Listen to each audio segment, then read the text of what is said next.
केरला का एक ऐसा केस जो बहुत सारे लवर्स के रोंगटे खड़े कर देगा। Hello everyone, welcome back to the channel RC story time.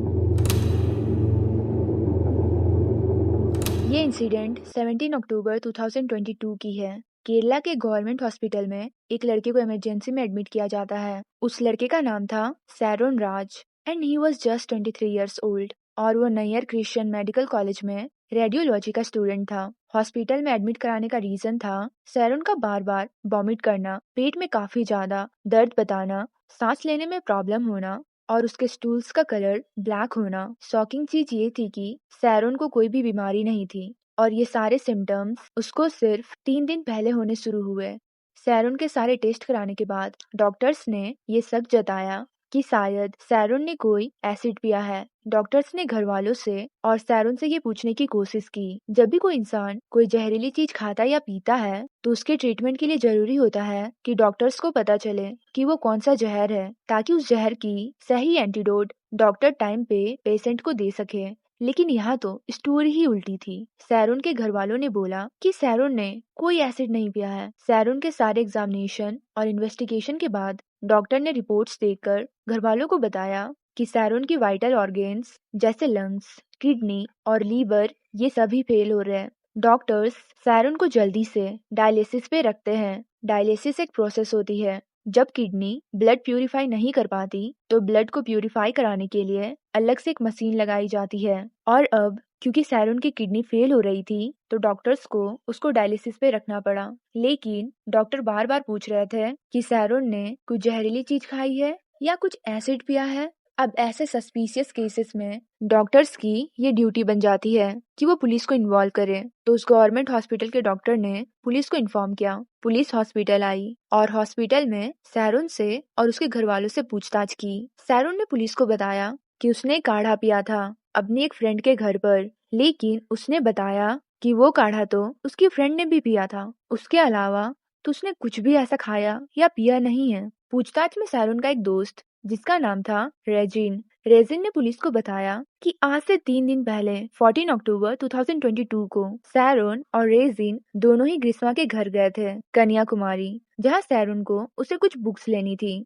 ग्रीष्मा के घर पहुंचने के बाद रेजिन तो ग्रीष्मा के घर के बाहर ही खड़ा रहा, लेकिन सैरोन बुक्स लेने अंदर गया और अंदर लगभग उसे 10 से 15 मिनट लगे थे। और 15 मिनट बाद जब सैरोन बाहर आया तो उसे उल्टियां हो रही थी और सैरोन पूरे रास्ते ग्रीष्मा के घर से अपने घर तक वॉमिट करते हुए गया था। और सैरोन जो वॉमिट कर रहा था वो नीले रंग की थी। पुलिस को ये इन्फॉर्मेशन काफी ज्यादा क्रूसियल लगती है। पुलिस ने सैरोन से पूछा कि ग्रीष्मा और वो कैसे मिले, तो सैरोन ने बताया कि ग्रीष्मा और सैरोन दोनों एक ही बस से रोज कॉलेज आया करते थे।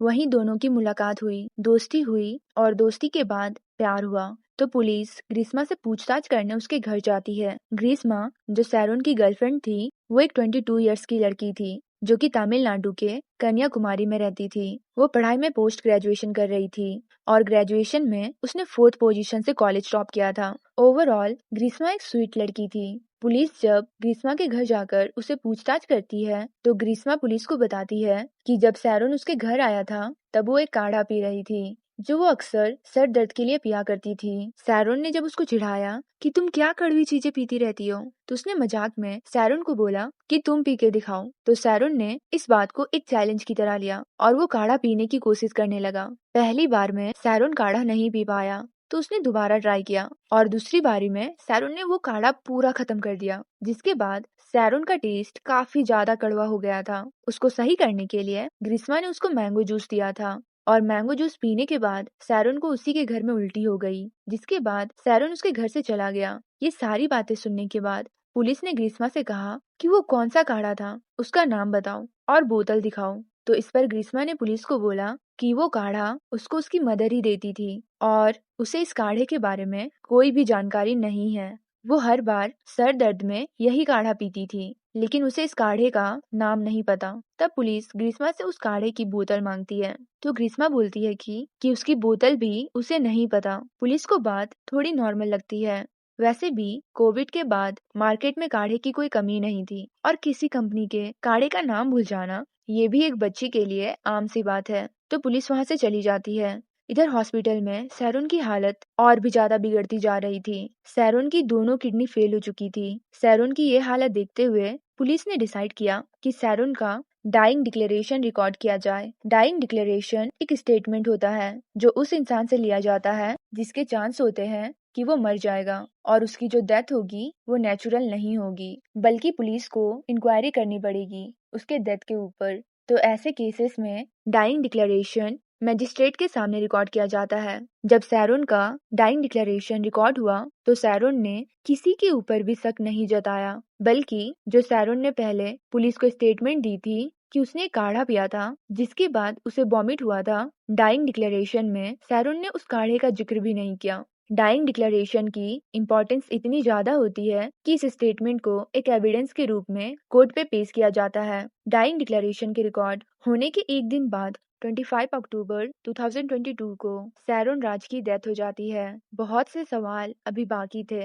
सैरोन को किसने मारा, क्यों मारा, उसे कब और क्या खिला के मारा, और उसकी बॉडी में जो जहर था वो किसने दिया। सैरोन की पोस्टमार्टम रिपोर्ट आती है जिसमें डॉक्टर का शक तो सही नहीं निकलता। सैरोन की बॉडी में कोई भी एसिड नहीं था, लेकिन सैरोन की बॉडी से पेस्टिसाइड के ट्रेसेस मिले।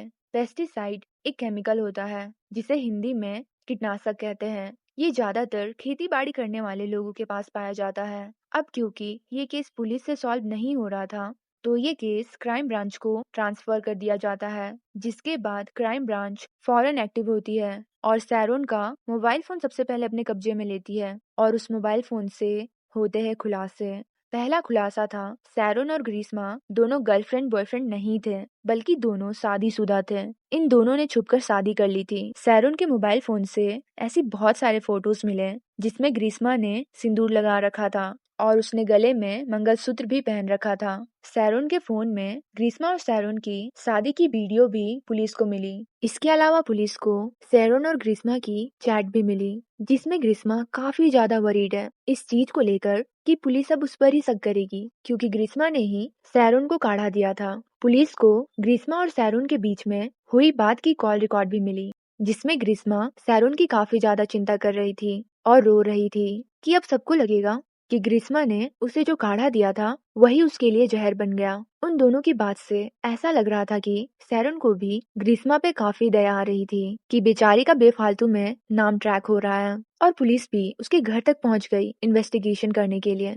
चैट में ग्रीस्मा सैरोन को ये भी बताती है कि वो जो मैंगो जूस मैंने तुम्हें दिया था उसका डेट एक्सपायर हो गया था और तुम्हारी तबीयत इसलिए खराब हुई, और हमारे घर एक ऑटो रिक्शा वाला भी आया था जिसको मैंने सेम मैंगो का जूस दिया, उसे भी उल्टियाँ हुई, लेकिन अब वो ठीक है तो तुम भी ठीक हो जाओगे। अब पुलिस के पास कोई और कड़ी तो थी नहीं, इसलिए पुलिस ने ऑटो रिक्शा वाले का पता लगाया, लेकिन पुलिस को ऐसा कोई ऑटो वाला नहीं मिला जो ग्रीस्मा के घर आया हो और मैंगो जूस पीकर गया हो। जिसके बाद पुलिस ग्रीस्मा के घर दोबारा जाती है। अब की बार ग्रीस्मा अपना स्टेटमेंट चेंज कर देती है। वो कहती है कि वो काढ़ा जो मैंने सैरोन को दिया था वो मेरी एक रिलेटिव ने मुझे भेजा था जिसका नाम है प्रियदर्शनी। पुलिस अब प्रियदर्शनी के पास जाती है। प्रियदर्शनी पुलिस वालों को मेडिकल स्टोर का एड्रेस देती है, ये बोलकर कि मैंने ये काढ़ा इस दुकान से खरीदा था। पुलिस वाले मेडिकल स्टोर पर जाते हैं। स्टोर वाले से पूछताछ करने पर पुलिस को पता चलता है कि वो मेडिकल स्टोर वाले ऐसा कोई भी काढ़ा नहीं बेचते।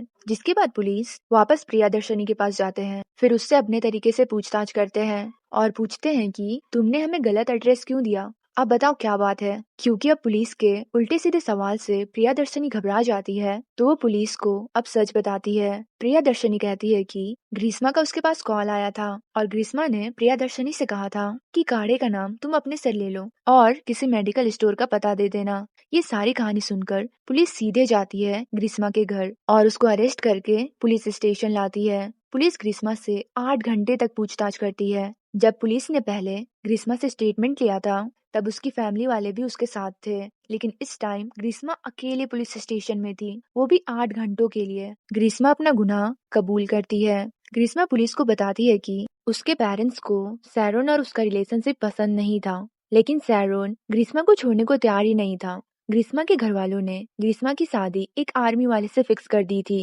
जो होनी थी मार्च 2023 को, लेकिन वो ऑलरेडी सैरोन से शादी कर चुकी थी और सैरोन उसे किसी भी कीमत पर नहीं छोड़ रहा था। ग्रीस्मा ने पुलिस को बताया कि सैरोन से पीछा छुड़ाने के लिए ग्रीष्मा ने एक झूठ भी बोला था कि ग्रीष्मा की कुंडली में लिखा है कि उसका पहला पति मर जाएगा, ताकि सैरोन डर जाए और ग्रीष्मा को छोड़ दे। लेकिन सैरोन कुंडली वगैरह में इतना बिलीव नहीं रखता था। अब ग्रीष्मा का ये प्लान फ्लॉप हो गया, जिसके बाद ग्रीष्मा सैरोन को अपने रास्ते से हटाने के लिए प्लानिंग करने लगी। अब सवाल आता है कि ग्रीष्मा ने सैरोन को मारा कैसे। जब ग्रीष्मा से पुलिस ने पूछा कि तुमने सैरोन को जहर कैसे दिया, तो ग्रीष्मा ने बताया कि उस दिन 14 अक्टूबर 2022 को जब सैरोन उसके घर बुक लेने आया था, तब ग्रीष्मा ने काढ़े में जहर मिला दिया था और चैलेंज किया था सैरोन को कि इतना कड़वा काढ़ा पी कर दिखाओ। और सबसे भयानक बात, ये कोई पहली बार नहीं था जब ग्रीष्मा ने सैरोन को मारने का ट्राई किया था। ग्रीष्मा ने एक्सेप्ट किया कि इससे पहले भी ग्रीष्मा ने सैरन को 10 बार मारने का ट्राई किया था। एक बार सैरन जब अपने कॉलेज में था, तो ग्रीष्मा उसके कॉलेज में पहुंच गई थी कोल्ड ड्रिंक की बोतल लेकर, और उस कोल्ड ड्रिंक की बोतल में 50 पैरासीटामोल की टैबलेट्स थी। जब ग्रीष्मा ने सैरन को ये स्लाइस की बोतल दी, तो सैरन को उस स्लाइस की बोतल में कुछ गड़बड़ लगी। उसे लगा कि शायद ये एक्सपायर्ड है या नकली है, और उसने ये बोतल छोड़ दी और दूसरी वाली से पी जो ग्रीष्मा अपने लिए लाई थी और जो सही थी। लेकिन शॉकिंग चीज ये है कि सैरन को ग्रीष्मा पर शक नहीं हुआ, सिर्फ उस बोतल पे हुआ। ग्रीष्मा ने पुलिस को बताया कि सैरन उसे काफी ज्यादा प्रेशर में रखता था। अब किस तरह का प्रेशर था, ये तो ग्रीष्मा ने पुलिस को नहीं बताया, लेकिन पुलिस को सैरन के फोन से ऐसा बहुत कुछ मिला जो इस प्रेशर को डिफाइन कर सकता है। जैसे ग्रीष्मा की कुछ प्राइवेट फोटोज। जब ग्रीष्मा अपना क्राइम कन्फेस करती है, तो पुलिस उसके घर जाती है। ग्रीष्मा के घर के आसपास कुछ प्लॉट थे। उसके घर के पीछे वाले प्लॉट पे पुलिस को पेस्टिसाइड की एक खाली बोतल मिलती है। कोर्ट में पेश करने वाले एविडेंस के तौर पर पुलिस के पास रेजिन था, जो इस क्राइम का अकेला गवाह था कि सैरन जब ग्रीष्मा के घर गया था तो वो एकदम सही था, लेकिन जब वो घर से बाहर निकला तो उसे नीले रंग की उल्टियां हो रही थी। पुलिस को ग्रीष्मा के घर के पास से खाली बोतल भी मिली, जिसके अंदर वो सेम पेस्टिसाइड था। ग्रीष्मा और सैरन के बीच जो मैसेजेस और फोन पर बात हुई थी, उसमें भी वो दोनों बार बार काढ़े के बारे में बात कर रहे थे, जिसमें ग्रीष्मा साफ साफ नजर आ रही थी सैरन को बताते हुए कि उसने इंटेंशनली कुछ भी नहीं किया। और सबसे ज्यादा दुख की बात यह है कि सैरन ने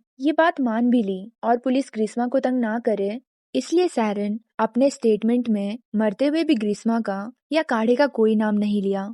तो बात ये थी कि ग्रीष्मा सैरन से प्यार करती थी, शादी कर चुकी थी, लेकिन अब वो अपने पेरेंट्स के कहने पर उनके हिसाब से शादी करना चाहती थी और आराम की जिंदगी गुजारना चाहती थी। लेकिन सैरन ग्रीष्मा और अपनी शादी को लेकर काफी ज्यादा सीरियस था और ग्रीष्मा को छोड़ने का उसका कोई भी इरादा नहीं था। सैरन के पास ग्रीष्मा की कुछ प्राइवेट फोटोज थी और ग्रीष्मा तो अब अपना मन बना ही चुकी थी किसी और से शादी करने का। तो इसलिए ग्रीष्मा को डर था कि सैरन उसकी प्राइवेट फोटोज गुस्से में लीक ना कर दे, इसलिए ग्रीष्मा ने सैरन को रास्ते से हटाया। इसके बाद ग्रीष्मा को अरेस्ट कर लिया जाता है, और जब ग्रीष्मा को किसी रीजन से एक पुलिस स्टेशन से दूसरे पुलिस स्टेशन में शिफ्ट किया जा रहा था, तो ग्रीष्मा ने पुलिस वालों से कहा कि मुझे वॉशरूम जाना है, और वॉशरूम जाने के बहाने ग्रीष्मा ने वॉशरूम में घुसकर लाइजोल पी लिया, जिसके बाद वॉशरूम से निकलते ही उसको वॉमिट हुई और उसे हॉस्पिटल भेजा गया, जहां उसका स्टमक वॉश किया गया और तब जाके उसकी हालत स्टेबल हुई। इसके बाद जो दो फीमेल कांस्टेबल ग्रीष्मा के साथ वॉशरूम गई थी, उन्हें अपनी जॉब से हाथ धोना पड़ा, क्योंकि किसी भी मुजरिम के वॉशरूम जाने से पहले वॉशरूम चेक किया जाता है और कोई भी मुजरिम अपनी कुंडी नहीं लगा सकता है। और ये दोनों ही बात उन दो कांस्टेबल ने नजरअंदाज किया। इसके बाद इस केस का ट्रायल कोर्ट में शुरू हुआ और इस केस के ऑलमोस्ट 3 साल बाद 20 जैन 2025 को ग्रीष्मा को फांसी की सजा दी गई। Thank you for watching. Be safe.